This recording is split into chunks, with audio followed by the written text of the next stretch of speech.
Novel Vikings drilling ship. Yan ang magbubutas sa West Philippine Sea para sa oil and gas exploration. At on the way na yan ngayon sa Pag-asa Island. Gulat na gulat nga ang China sa balitang ito. At dahil US-based ang kumpanya na Novel Vikings, nagpadala ang US Navy ng aircraft carrier, ang USS George Washington, isang nuclear power aircraft carrier, dito para labanan ang posibleng military aggression ng China habang nagbubutas. Hindi naman nagpapauli ang Philippine Navy. Nakahanda rin ang warship ng Pilipinas just in case na may manggulo na foreign countries. Magsasanib pwersa nga ang US Navy at Philippine Navy para magbantay habang naghahanap ng oil at natural gas. Yan ang sinabi ni Commodore Roy Vincent Trinidad ng Philippine Navy. The Philippine Navy and your armed forces are ready to provide security and protection to any effort by the national government to exploit the natural resources within our exclusive economic zone. We are prepared to provide protection to any other party that will be working with the Philippine government and to provide also security against any interference from any foreign power. Ready nga ang US Navy na mag-show of force sa sino mang babangga sa paghuhukay.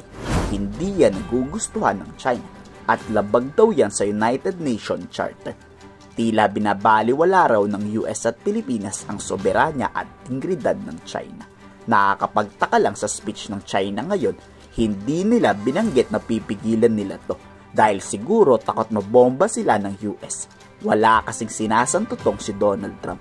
Patay ka talaga sa China pag nanggulo ka. 任何违反联合国宪章宗旨和原则、侵犯别国主权安全和领土完整的行为，反对在国际关系中使用或威胁使用武力。特别是有影响力的大国，应秉持公正立场和负责任态度，为推动停火止战、重回对话谈判 创造条件。 Karapatan ng Pilipinas na maghukay dyan. Yan naman ang binigyang pahayag ni Pangulong Bongbong Marcos Jr. We will continue to defend what is ours. Sa Pilipinas yan at poprotektahan yan ng AFP.